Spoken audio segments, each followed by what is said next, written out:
जोहार, नमस्कार दोस्तों, मैं अक्षय आप सभी के साथ आपके अपने यूट्यूब चैनल लवासना जीएस क्लासेस में आप सभी का हार्दिक स्वागत करता हूं। तो पिछली क्लासेस में हम लोग ने वन को पढ़ा था, वन के प्रकार को पढ़ा था, वन में किस प्रकार की वर्षा होती है, किस प्रकार के वन पाए जाते हैं, उन सभी को हम लोगों ने देखा था। तो आज की क्लासेस उसी से आगे हम लोग वन चैप्टर का ही दूसरे पार्ट में हम लोग जाते हैं। तो वन्य प्राणी क्षेत्र में हम लोग जाएंगे आज की क्लासेस में। इस विषय को हम लोग अच्छे से पढ़ेंगे। इसमें अभयारण्य, नेशनल पार्क, वाइल्ड लाइफ जो है ना, सेंचुरीज वगैरह सभी को हम लोग पढ़ेंगे। कौन सा नेशनल पार्क कहाँ है, कौन सा अभयारण्य कहाँ है, उन सभी पहलुओं को हम लोग देखेंगे। जो क्वेश्चन कोई भी झारखंड की, चाहे टीचर का एग्जाम हो, सीजीएल हो या जेपीएससी हो, सभी के लिए जो है ना ये सफिशिएंट होता है और बहुत जो है ना इम्पोर्टेंट होता है। चाहे झारखंड स्टेट के कोई भी एग्जाम हो, सभी में ये प्रश्न हमेशा के लिए देखा ही जाता है। एक ना एक क्वेश्चन जो है इसमें से आता ही है। तो चलिए हम लोग समय व्यर्थ ना करते हुए चलते हैं वन्य प्राणी क्षेत्र के विषय में हम लोग जानेंगे। आज क्या जानेंगे? वन्य प्राणी क्षेत्र। ये पर्यावरण की दृष्टि से भी इसमें है और साथ ही साथ जो है ज्योग्राफिकल कंडीशन की दृष्टि से, दोनों सेगमेंट में इसको हम लोग पढ़ सकते हैं। ज्योग्राफी में भी प्लस जो है ना एनवायरमेंट में भी हम लोग इसको पढ़ सकते हैं। तो हम लोग देखते हैं वन्य प्राणी क्षेत्र। वन्य प्राणी क्षेत्र, वन्य मतलब क्या? जंगल।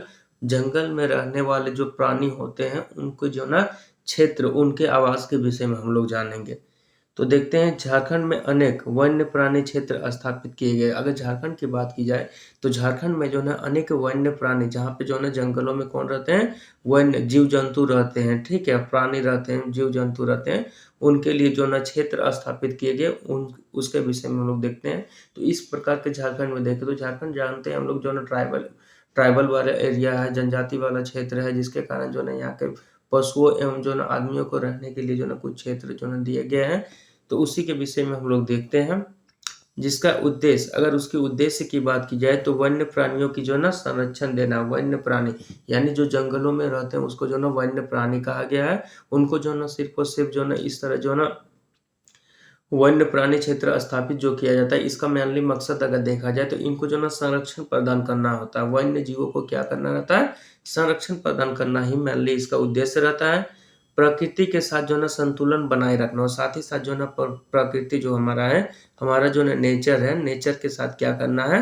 नेचर के साथ जो है ना इसको जो ना संतुलन बनाए रखना है। यानी कि मान लीजिए कि कोई जंगल है, जंगल तब तक सुरक्षित है जब तक वहाँ मान लीजिए कि कोई जानवर वगैरह सही से रह पाएंगे। जानवर अगर रह पाएंगे तो जाहिर सी बात है हमारा जो इकोसिस्टम है, हमारा इकोसिस्टम को हम लोग जो जानते हैं, इकोसिस्टम जो है ना पूर्ण रूप से जो है ना अच्छे रूपों में जो है ना वो कार्य करेगा।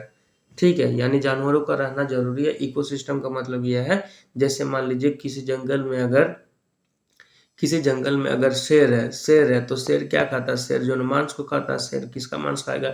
मान लीजिए वहाँ हिरन है तो हिरन का शिकार करेगा। तो हिरन की संख्या को क्या करेगा? ये बढ़ने से जो ना उसको संतुलन करेगा। हिरन क्या करेगा? पेड़ पौधे घास को खाएगा, जिससे जो ना पेड़ पौधों की जो ना संख्या भी बनी हुई रहेंगी। ठीक है, इसी प्रकार हम लोग देखें तो पूरी श्रृंखला ऐसे ही जो ना चलते जाती है। तो उसी जो ना इकोसिस्टम यानी जो है ना जंगल के संतुलन, प्रकृति के संतुलन को बनाए रखने के लिए जो है ना काफी ये आवश्यक होते हैं। आगे की बात की जाए तो इस समय में जो है ना, इस समय में झारखंड में अगर देखें तो एक राष्ट्रीय उद्यान, यानी जो है ना झारखंड की बात की जाए तो वहाँ पे जो है ना झारखंड में एक राष्ट्रीय उद्यान हमें देखने को मिलता है, जिसको हम लोग नेशनल पार्क कहते हैं। 11 वन्य जीव अभयारण्य हमें देखने को मिलता है। वन जो है ना नेशनल पार्क हमें मिलता है, नेशनल पार्क, और 11 जो है ना गारो जो है ना वन्य जीव अभयारण्य मिलता है, जिसको हम लोग जो ना वाइल्ड लाइफ जो है ना सेंचुरीज बोलते हैं, वाइल्ड लाइफ सेंचुरीज बोलते हैं। ठीक है, ये देखने को मिलता है और साथ ही साथ जो ना कई जो है ना जैविक उद्यान भी हमें देखने को मिलता है।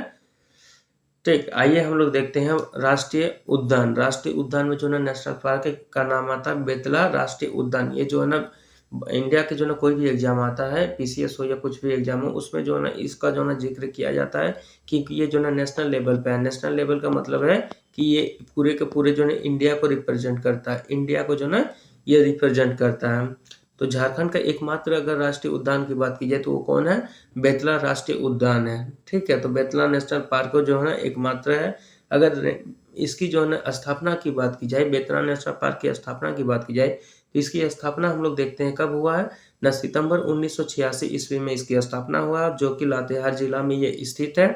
Betla national park. अगर इसका जो है क्षेत्र की बात की जाए तो इस उद्यान का जो है क्षेत्र है 231.67 वर्ग किलोमीटर क्षेत्र में ये उद्यान जो है फैला हुआ है, बेतला नेशनल पार्क फैला हुआ है। यहाँ जो है ना विश्व में पहली शेर जनगणना, अगर पूरे विश्व में यानी पूरे वर्ल्ड, मान लीजिए ये पूरा पृथ्वी जो है ना वर्ल्ड है, ठीक है, तो पूरे वर्ल्ड में अगर बात की जाए तो पूरे के पूरे वर्ल्ड में जो है ना देखा जाए सर्वप्रथम अगर शेर की जो है ना गणना यानी बाघों की गणना जो की गई थी वो कहाँ की गई थी, यही झारखंड का लातेहार जिला में जो स्थित है बेतला राष्ट्रीय उद्यान, वहीं से जो है इसकी पहली बार जो है विश्व गणना की गई थी। और ये गणना कब की गई थी, 1932 के समय। 1932 के समय जब जो है ना अंग्रेजों का राज था यहाँ पे, ठीक है, भारत में अंग्रेजों का हुकूमत था, उसी समय जो है ना पहली बार जो है ना यहाँ पे शेरों की गणना की गई। शेरों की गणना इसलिए की गई क्योंकि यहाँ जो है ना काफी अधिक मात्रा में जो है ना शेर भी पाए जाते थे। आगे की और बात करें तो देखते हैं भारत सरकार जो है ना 1973 ईस्वी में यहाँ बाघ परियोजना यानी जो है ना टाइगर प्रोजेक्ट जो है ना चला रही है। यहाँ जो है ना बात की जाए तो भारत सरकार द्वारा क्या की गई है कि 1973 से जैसे वहाँ पहली बार जो है ना गणना की गई 1932 में, उसके उपरांत जो है ना देश जैसे ही आज़ाद हुआ, आज़ाद होने के बाद जो है ना 1973 का काल आता है, 1973 का जैसे समय आता है उस समय पहली बार जो है ना बाघ परियोजना चलाई जाती है। बाघ परियोजना का मतलब है टाइगर प्रोजेक्ट इसलिए चलाया गया क्योंकि उस समय जो है ना देखा जाए तो उस समय आते-आते जो है ना 1973 तक में समय में बाघों की संख्या में जो है ना काफ़ी जो है ना कमी आ गई थी। तो उनको जो है ना संरक्षण प्रदान करने के लिए क्या किया गया, उसके नाम से जो है ना प्रोजेक्ट लॉन्च किया गया जिसको बाघ परियोजना कहा गया है। ठीक है, ये इसलिए किया गया है लॉन्च क्योंकि जो है ना टाइगर को प्रोटेस्ट करना, उनको बचाना, हमारे हमारे जो है ना उनको बचा कर जो है ना हम अपने प्रकृति का संतुलन बनाए रखने में मदद कर सकते हैं। इसीलिए जो है ना उसको प्रोजेक्ट टाइगर के अंतर्गत चलाया गया है।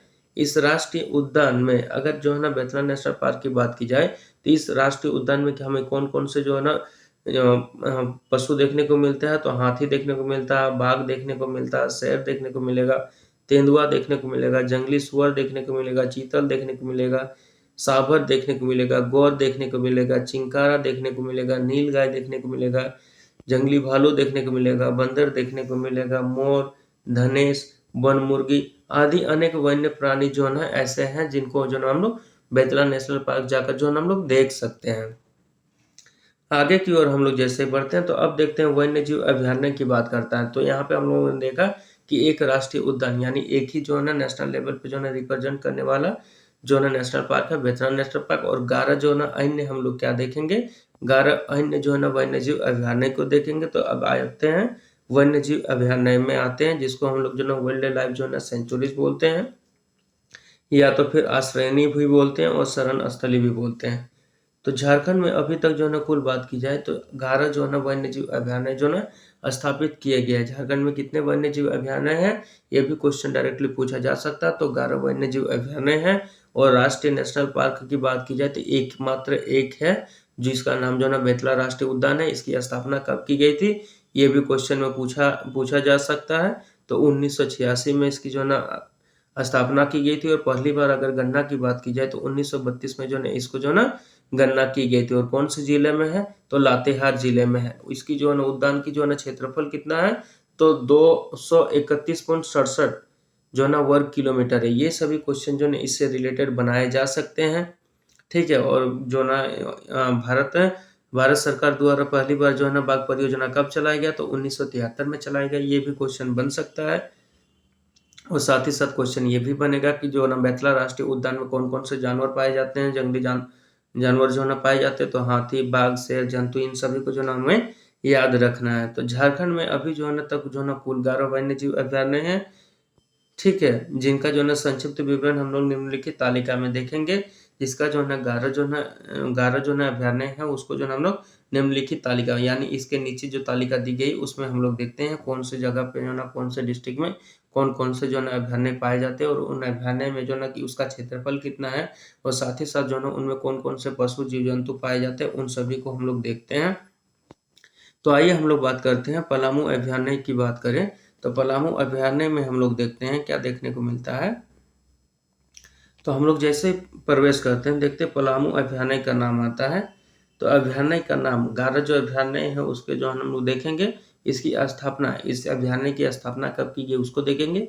साथ ही साथ ये कितने क्षेत्रफल में फैला हुआ है उसको देखेंगे, और इसके जो है ना प्रमुख वन्य जीव कौन-कौन से, यानी इन अभयारण्य में कौन-कौन से जानवर हमें, कौन से वन्य प्राणी, कौन वन्य जीव हमें देखने को मिलेंगे उसके विषय में। वन्य जीव का मतलब होता है जो जीव जो है ना वन में रहते हैं, उसी को जो है ना वन्य जीव कहते हैं। आगे की ओर चलिए चलते हैं, पलामू अभयारण्य में बात करते हैं। तो पलामू अभयारण्य कहाँ है? पलामू में है। इसकी स्थापना की बात की जाए तो इसकी स्थापना कब हुई थी? 1976 ईस्वी में हुई थी। और साथ ही साथ इसका जो है एरियाज की बात करें, जो पलामू अभयारण्य में है उसकी एरियाज की बात करें तो कितना है? 794.33 जो है ना वर्ग किलोमीटर क्षेत्रफल में ये फैला हुआ है। और इस अभयारण्य को कभी भी हम लोग घूमने जाएं तो यहाँ हमें क्या क्या देखने को मिलेंगे? हाथी देखने को मिलेंगे, सांभर देखने को मिलेंगे आदि। हाथी, सांभर और साथ ही साथ अन्य जो है ना और जीव जंतु हमें देखने को मिलेंगे। वहीं जो है ना अब बात करते हैं हजारीबाग अभयारण्य की बात करते हैं। ये कहाँ पे है? हजारीबाग में। ये भी क्वेश्चन बनता है कि पलामू अभयारण्य कहाँ स्थित है? तो कहाँ स्थित है? पलामू में है। ये भी पूछेगा कि इसकी स्थापना कब हुई थी? तो 1976 में हुई थी। इसका क्षेत्रफल भी पूछ सकता है, तो इसकी क्षेत्रफल कितना है? 794.33 वर्ग किलोमीटर है, ये भी पूछा जाएगा। साथ ही साथ इस अभयारण्य जो है ना पलामू अभयारण्य, यहाँ कौन-कौन से जो है ना जीव जंतु पाए जाते हैं? तो हाथी, सांभर तथा अन्य कोई भी ऑप्शन में दे देगा, इससे भी क्वेश्चन पूछ सकता है। मतलब एक को पढ़ के हम लोग 4 क्वेश्चन को जो है ना सॉल्व करेंगे। ठीक है, अब देखते हैं हजारीबाग अभयारण्य ये कहाँ स्थित है? तो हजारीबाग में स्थित है। एक क्वेश्चन इस यहाँ से पूछा जाएगा, ऐसे पूछा जाएगा। इसकी स्थापना कब हुई थी? तो 1976 में हुई थी। ये दूसरा क्वेश्चन पूछा जा सकता है। इसका क्षेत्रफल कितना है? कितने वर्ग किलोमीटर में फैला हुआ है? 186 पॉइंट जो है ना 25 वर्ग किलोमीटर में फैला हुआ है। ये तीसरे टाइप के क्वेश्चन कर सकता है। और साथ ही साथ ये भी पूछ सकता है चौथे टाइप में कि इसमें कौन-कौन से वन्य जीव जो है ना पाए जाते हैं? तो तेंदुआ पाए जाते हैं, हिरण पाए जाते हैं, सांभर पाए जाते हैं, आदि पाए जाते हैं। ये जो है ना एक ही को हम लोग पढ़ के 4 तरह के क्वेश्चन को जो है ना हम लोग सॉल्व कर सकते हैं। तो अब देखते हैं महुआ डाँड़ भेड़िया अभयारण्य जो कि लातेहार में है। तो महुआ डाँड़ भेड़िया अभयारण्य की बात करते हैं, ये कहाँ स्थित है? तो लातेहार में स्थित है। इसकी स्थापना भी पूछ देगा, कब स्थापना हुई? तो 1976 में स्थापना हुई है। इसका जो है ना वर्ग कितने वर्ग किलोमीटर क्षेत्रफल में फैला हुआ है?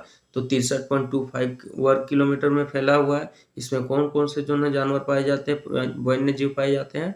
तो भेड़िया पाए जाते हैं, हिरण पाए जाते हैं, आदि पाए जाते हैं। ये भी जो है ना क्वेश्चन में आ सकता है। आगे बढ़ते हैं हम लोग दोलमा अभयारण्य। ये जो है ना बहुत इंपॉर्टेंट अभयारण्य है, तो इसको हम लोग याद रखेंगे। दोलमा अभयारण्य ये जो है ना पूर्वी सिंहभूम वाले क्षेत्र में है। अगर झारखंड की लोकेशन देखें तो पूर्वी सिंहभूम वाले क्षेत्र में है। और इसकी स्थापना की बात की जाए तो इसकी स्थापना कब हुई थी? 1976 को इसकी स्थापना हुई थी।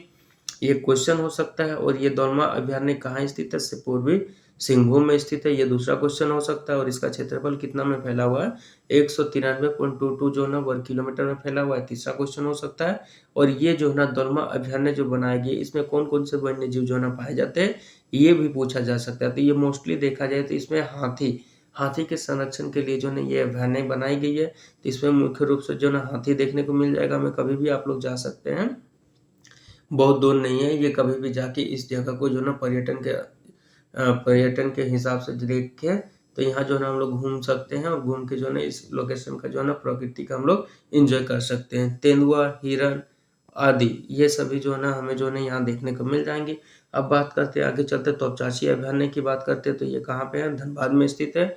इसकी स्थापना की बात की जाए तो इसकी स्थापना जो है ना 1978 में हुई है। इससे पहले हम लोग जितना देखते हैं कि एक ही टाइम काल में जो है ना काफ़ी सारे अभयारण्य जो है ना 4 अभयारण्य जो है ना झारखंड में बनाए गए थे। 1976, 1976, 1976, 1976। अब देखते हैं 1978, 2 वर्ष के पश्चात जो है ना तोपचाची अभयारण्य धनबाद में बनाया गया। इसका जो है ना अगर वर्ग किलोमीटर के क्षेत्रफल में देखा जाए तो 8.75 जो है ना वर्ग किलोमीटर क्षेत्र में फैला हुआ है।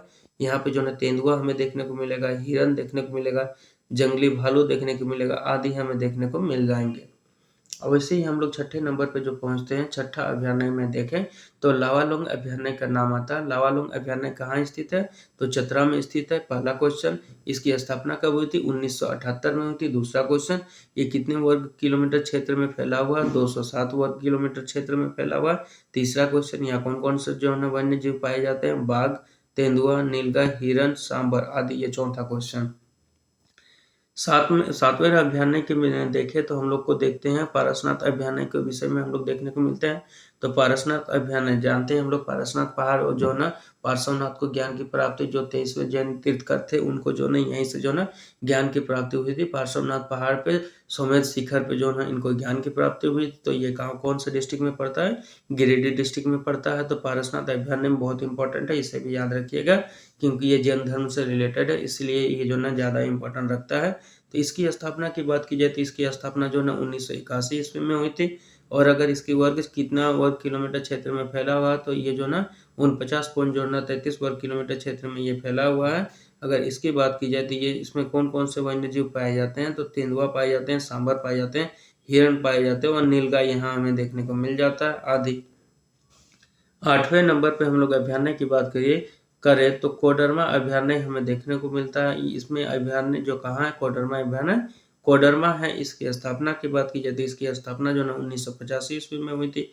और इसका जो है कितने वर्ग किलोमीटर क्षेत्र में फैला हुआ है? तो 177.95 वर्ग किलोमीटर क्षेत्र में फैला हुआ है। और इसमें कौन कौन से जानवर पाए जाते हैं? तो तेंदुआ पाया जाता है, सांबर पाया जाता है, हिरण पाया जाता है आदि जो है जानवर हमें यहाँ देखने को मिल जाएंगे। वही 10वें नंबर पर अभयारण्य की बात की जाए तो पालकोट अभयारण्य, ये कहाँ है? पालकोट अभयारण्य कहाँ स्थित है? गुमला में स्थित है। पहला क्वेश्चन। इसकी स्थापना कब हुई थी? 1990 में हुई थी। और ये कितने वर्ग क्षेत्र में फैला हुआ है? तो 183.018 वर्ग किलोमीटर क्षेत्र में फैला हुआ है। तो इसमें कौन कौन से जानवर वन्य जीव पाए जाते हैं? तेंदुआ पाया जाता है, जंगली भालू आदि जो है पाए जाते हैं।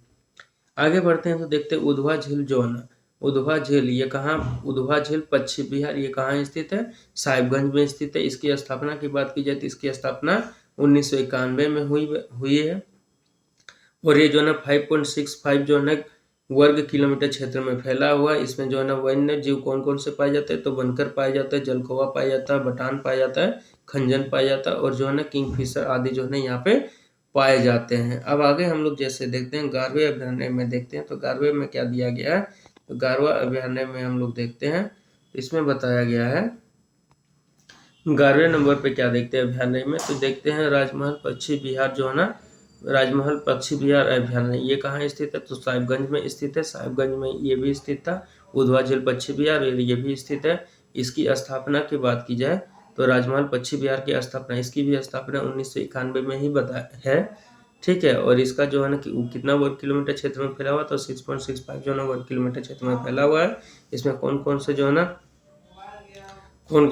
है वन्य जीव पाए जाते हैं? तो इसमें जो है कबूतर, चंडोल, मधुमक्खी, बुलबुल, खंजन आदि जो है वन्य जीव जो है इसमें पाए जाते हैं। अब जैव उद्यान की बात करते हैं। जैव उद्यान की बात करें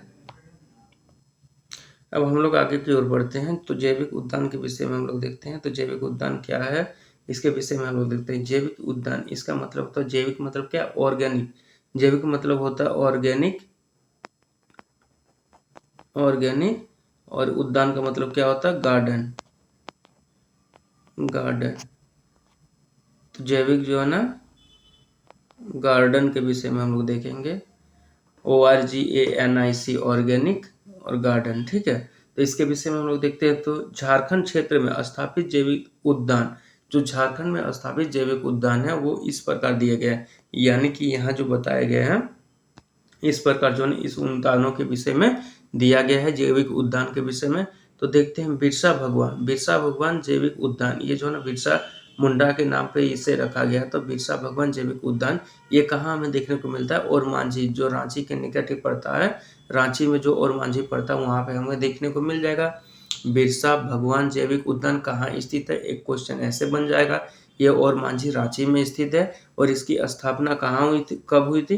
तो 1994 में इसकी स्थापना की गई थी। यह राष्ट्रीय मार्ग का मतलब होता है नेशनल हाईवे संख्या 33, नेशनल हाईवे 33 जो है उसके सपही नदी के तट पर जो है बिरसा भगवान जैविक उद्यान जो स्थापित है। कभी भी आप लोग जाके जो देख सकते हैं इसे। आगे बात करें तो जवाहरलाल नेहरू जैविक उद्यान, जैसे ही हम लोग आगे बढ़ते हैं देखते हैं दूसरे नंबर पर जवाहरलाल जैविक उद्यान का नाम आता है। ये कहाँ पे है? सिटी पार्क, जो बोकारो में स्थित है। ये जो है पर्यटकों यानी जो है जितना टूरिज्म वगैरह है उसके जो है सैर के लिए जो है काफ़ी फेमस है, क्योंकि यहाँ जो है टॉय ट्रेन पाए जाते हैं। टॉय ट्रेन पाए जाते हैं। यहाँ जो ना टॉय ट्रेन की व्यवस्था है, कभी भी आप दार्जिलिंग वगैरह भी जाइए तो वहाँ भी जो ना आपको टॉय ट्रेन देखने को मिल जाएंगे। तो इस तरह की व्यवस्था यहाँ पे है।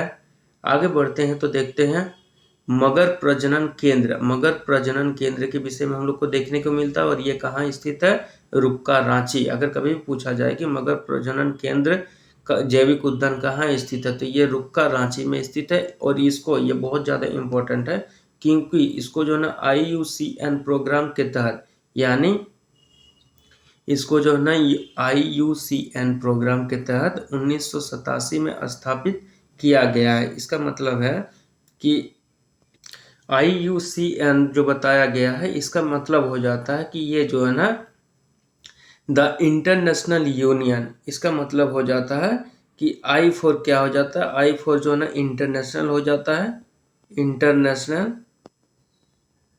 इंटरनेशनल, U फॉर क्या हो जाएगा, union, international union. Four, C four हो जाएगा कंजर्वेशन, C फोर जो है ना हो जाएगा conservation, sorry conservation, conservation of जो है ना नेचर, नेचर। ठीक है, इसका मतलब है कि यह जो है ना इंटरनेशनल लेवल पे जो है ना एक यूनियन बनी हुई संस्था है IUCN, जो international union for conservation of nature, यानी जो ना ये जो ना प्रकृति को जो ना संरक्षण प्रदान करने के लिए एक संस्था, ऑर्गेनाइजेशन जो ना बनी हुई है। इस ऑर्गेनाइजेशन द्वारा क्या होता है, जो प्राकृतिक धरोहर जो है, प्राकृतिक साइट्स को क्या करता है, ये संरक्षण प्रदान करने का काम करता है। तो इसके द्वारा जो है ना मगर प्रजनन केंद्र जो रुक्का रांची में स्थित है, इसको जो ना IUCN यानी जो ना international union for conservation of nature के तहत जो ना 1987 यानी 1987 में जो ना इसको स्थापित किया गया है। इस सूची में जो ना इसको डाल दिया गया है। ये जो ना international union conservation of nature के द्वारा जो ना इसकी देखरेख की जाती है। आगे की ओर बात करें तो हम लोग चौथे नंबर पर देखते हैं बिरसा मृग विहार की बात करें तो इसकी विषय में हम लोग देखते हैं।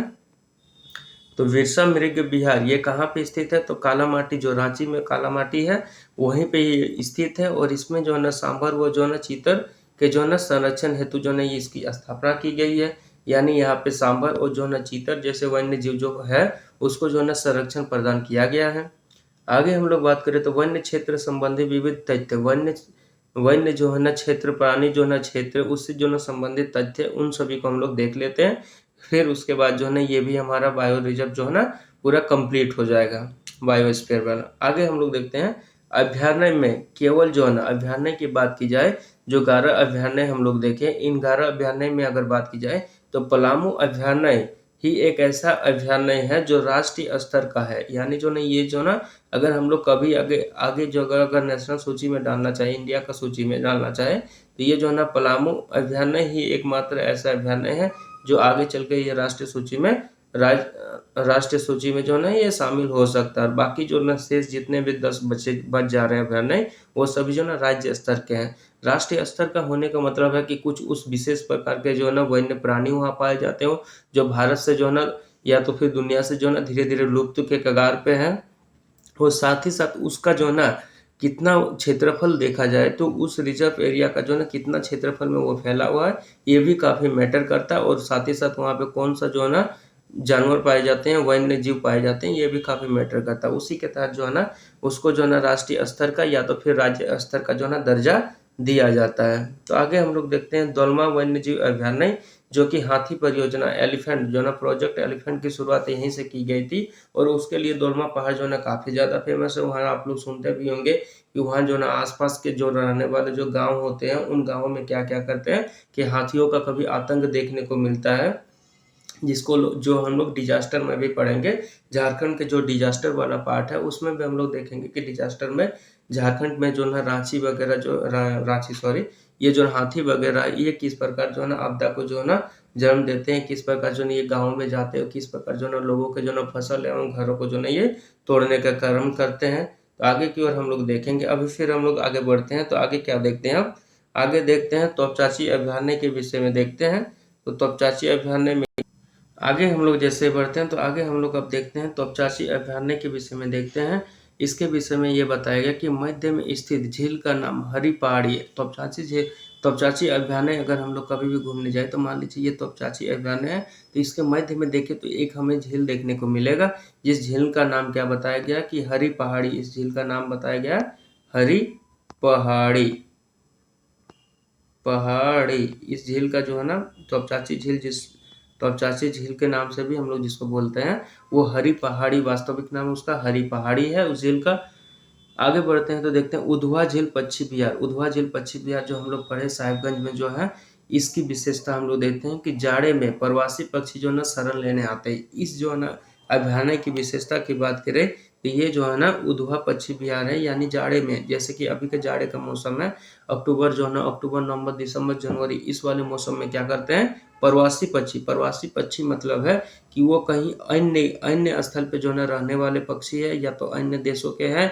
अन्य देशों के जो पक्षी है वो क्या करते हैं, यहाँ का इन्वायरमेंट के हिसाब से जो ना यहाँ अनुकूल वातावरण मिलता है, जिसके कारण जो ना वो झारखंड के जो ना उधवा उधवा झील पक्षी विहार में आके जो ना वो अपना जो ना ठंडी वाली समर जो ना समय रहता है, वहाँ पे जो ना ये प्रवासी पक्षी आके अपना गुजर बसर करते हैं और उड़ते हुए जो ना ये यहाँ पे आ जाते हैं और यहाँ के नेचर, यहाँ के क्लाइमेट में वो उतने समय तक सर्वाइव करते हैं। उसके बाद जैसे ही जो ना यहाँ से जो ना विंटर वाला सेशन जैसे ही जो ना खत्म होता है, ठंडी वाली जाड़ी ऋतु जैसे खत्म होती है, वैसे जो ना ये फिर दोबारा क्या करते हैं वापस जो है ना अपने वहीं जो है ना जहाँ से ये आए थे वहीं जो ना स्थल की ओर जो ना लौट जाते हैं। और कुछ तो ऐसे भी होते हैं कि कुछ यहीं आकर फिर बस जाते हैं। अगर यहाँ का अनुकूल वातावरण उन्हें प्राप्त हो जाता है तो यहीं रहकर जो ना वो बस जाते हैं, उसी में जो ना वो अपना भरण पोषण प्रजनन वगैरह सब करते हैं।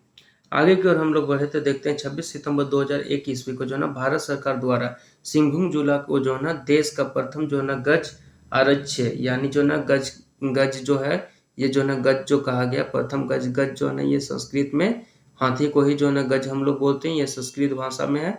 तो गज गज जो है ना आरक्ष्य मतलब जो ना रिजर्व, आरक्ष्य का मतलब है रिजर्व, यानी जो ना पहली बार जो ना 26 सितंबर 2021 ईस्वी को जो ना भारत सरकार द्वारा यानी इंडियन गवर्नमेंट द्वारा जो ना सिंहभूम जिला को जो ना देश का प्रथम, देखिए यहाँ पे नोटिस करने वाली बात है, देश के प्रथम जो है ना गज आरक्ष्य यानी एलिफेंट रिजर्व वाला एरिया जो है ना इसको बनाया गया के रूप में जो है ना इसको अधिसूचित किया गया। यानी जो ना अपने जो है ना अधिसूचित कर लिया गया कि ये जो ना अब जो ना एलिफेंट रिजर्व वाला एरिया ये होगा, इस पे किसी प्रकार के लोगों के जो ना हस्तक्षेप नहीं होगा, ये गवर्नमेंट के अंदर है। क्योंकि ये जो ना एलिफेंट की संख्या देखते हैं कि धीरे धीरे जैसे ही कम होने लगती है, यानी कि एलिफेंट कहाँ रहते हैं, इतने बड़े बड़े जानवर एलिफेंट कहाँ रहेंगे, विस्तार और बड़े वाले जंगल में रहेंगे। तो उन लोग को जब अगर जंगल की कटाई करने लगे, साफ करने होने लगे, तो वो हाथी क्या करेंगे, उत्पात मचाते हुए क्या करेंगे, वो जो उसके किनारे जितने भी गांव होंगे उन गांवों की ओर जो है वो अपना रुख कर देंगे, और ऐसी स्थिति में क्या करेंगे, गाँव में जो है जाकर वो तबाही मचा देंगे, फसल नष्ट करेंगे, घर तोड़ देंगे, बिजली के खंभे उखाड़ देंगे, आदि आदि बहुत सारे जो ना इसके नुकसान जो ना हमें देखने पड़ सकते हैं। वहीं बात कर जाए तो आगे की ओर बढ़े तो देखते झारखंड राज्य बनने के बाद जो साहिबगंज क्षेत्र में राजमहल की पहाड़ियों के इर्द गिर्द नेचर क्लब द्वारा राजमहल जीवाश्म उद्यान विकसित किया गया। अगर जो है ना झारखंड राज्य की बात की जाए, जैसे झारखंड राज्य जो बना उसके बाद जो हम देखते हैं साहिबगंज क्षेत्र जो राजमहल की पहाड़ियों में पड़ता है, साहिबगंज क्षेत्र, उसके इर्द गिर्द देखे तो क्लब द्वारा इर्द गिर्द देखे तो नेचर क्लब जो एक संस्था बनी उसके द्वारा क्या किया गया, राजमहल जीवाश्म उद्यान का जो ना विकसित किया गया। उसको जो है ना राजमहल फॉसिल पार्क बनाने में जो ना काफी ज्यादा इनका जो ना योगदान रहा। वहीं आगे बढ़ते तो देखते हैं टाटा स्टील जंतु उद्यान, जो कि कहाँ स्थित है, टाटा स्टील जानते हैं बेसिकली वो अपना जो है ना जितना फैक्ट्री वगैरह है वो उनका कहाँ है, जमशेदपुर में है। ये जो है ना जमशेदपुर सबसे गर्म स्थल में भी झारखंड का आता है। तो यहाँ पे जो है ना टाटा स्टील जंतु उद्यान जो ना कहाँ पे हमें देखने को मिलता है, तो जमशेदपुर में हमें देखने को मिलता है। कभी भी आपको अगर जाने का मौका मिले तो जाकर यहाँ जो ना आप घूम सकते हैं। वहीं आगे बढ़ते हैं तो देखते हैं नक्षत्र वन तथा जो ना सिद्धू कान्हू पार्क, ये कहाँ है, रांची में स्थित है। नक्षत्र वन और सिद्धू कान्हू पार्क कहाँ स्थित है, तो रांची में स्थित है। कभी भी ये क्वेश्चन पूछ सकता है कि नक्षत्र वन तथा सिद्धू कान्हू पार्क कहाँ स्थित है, तो हमें याद रखना कि रांची में स्थित है। साथ ही साथ टाटा स्टील जंतु उद्यान कहाँ स्थित है, तो जमशेदपुर में स्थित है। ये क्वेश्चन डायरेक्टली कभी भी पूछ सकता है। तो आगे देखते हैं तिलैया पक्षी विहार। अब बात करते हैं तिलैया पक्षी विहार की। तो तिलैया हम लोग जानते हैं कहाँ है, कोडरमा में स्थित एक जो ना स्थान का नाम है तिलैया। तो वहीं पे जो है ना उसी स्थान के नाम पे जो है ना वहाँ का पक्षी विहार का नाम पड़ा है, जो कि कोडरमा डिस्ट्रिक्ट में पड़ता है। वहीं हम लोग बात करें कि तेनूघाट पक्षी विहार व चंद्रपुरा पक्षी विहार की बात की जाए तो ये कहाँ स्थित है? बोकारो में स्थित है। वहीं आगे फिर बढ़ते हैं तो ईचागढ़ पक्षी विहार, ये जो है ना कहाँ स्थित है? तो सरायकेला खरसावां जिला में स्थित है। तो तमाम हम लोगों ने देखा कि जितने बायो रिजर्व एरिया थे उन सभी को हम लोग देखें। जैव उद्यान को हम लोग कंप्लीट देख चुके हैं, जैव उद्यान देख लिए, उसके बाद अभयारण्य जितने थे उनको देख लिए, साथ ही साथ जितने नेशनल पार्क थे उन सभी को देख लिए। तो आज की क्लासेस में हम लोग वन्य जीव जो है ना अभयारण्य वगैरह वन्य जीव प्राणियों को देख लिए। यहाँ तक हम लोग समाप्त कर चुके। अब अगले क्लासेस में जो हम लोग की क्लास चलेगी वो क्लासेस होंगी कृषि पे होंगी, कि झारखंड में कितने % जो है ना कृषि भूमि है और यहाँ के जो है ना कौन कौन से फसलें उगाई जाती हैं और यहाँ पे जो है ना सिंचाई के साधन क्या-क्या है, इन सभी पहलुओं को हम लोग देखेंगे। साथ ही साथ यहाँ के मिट्टी के विषय में हम लोगों ने पिछली क्लासेस में देख चुके हैं। अगर किसी ने अगर नहीं पढ़ा है तो झारखंड की मिट्टियाँ नाम का एक चैप्टर है जो इसमें अपलोड हो चुका है, वीडियो अपलोड है, उसमें जाके जो है ना आप मिट्टियों को पढ़ ले। उसी मिट्टियों को पढ़ने के बाद उसी के बेस पे जो है ना ये कृषि चैप्टर जो है ना हमारा पढ़ा जाएगा। तो उसी से ये रिलेट होगा, मिट्टी से ही रिलेट होगा कृषि चैप्टर। तो एक बार जाके आप वहाँ जाके पढ़ लें और इसमें हम लोग तमाम जो है ना कृषि झारखंड में उगाए जाते हैं उन तमाम कृषियों को जानेंगे। कौन से जिला में, कौन से डिस्ट्रिक्ट में कौन सी कृषि ज़्यादा मात्रा में उत्पादन में प्रथम स्थान पे है, इन सभी पहलुओं को हम लोग जानेंगे। तो अगर आपको मेरी कक्षाएँ अगर क्लासेस अगर अच्छी लग रही है तो आप जो है ना इसमें इस जो है ना चैनल को लाइक करें, शेयर करें, सब्सक्राइब करें। अगर कोई भी आपको डाउट वगैरह भी आ रहा है तो डाउट को जो है ना आप कमेंट सेक्शन में डाल दें। और झारखंड में जितने भी तमाम एग्ज़ाम होने वाले, चाहे टीचर की एग्ज़ाम हो या ये जो है ना टीचर की एग्ज़ाम हो या सहायक की एग्ज़ाम हो, सहायक टीचर की एग्ज़ाम हो, साथ ही साथ सीजीएल की हो या जेपीएससी की हो या जो है ना उत्पाद सिपाही हो या कुछ भी हो, सभी जो है ना एग्ज़ामों के लिए जिन एग्ज़ामों में झारखंड को रखा जाता है उन सभी एग्ज़ामों के लिए जो है ना ये काफ़ी जो है ना सफिशिएंट है। और इससे ये जो है ना पूरा बेसिक लेवल से बताया गया इसमें, और ये जो है ना सफिशिएंट होगा उसके लिए। तो आज की क्लासेस यहीं रखते हैं। अगर आपको मेरी क्लासेस अच्छी लगी हो, लवासना जीएस क्लासेस के साथ बने रहने के लिए आप सभी को धन्यवाद। जय हिंद, जय भारत।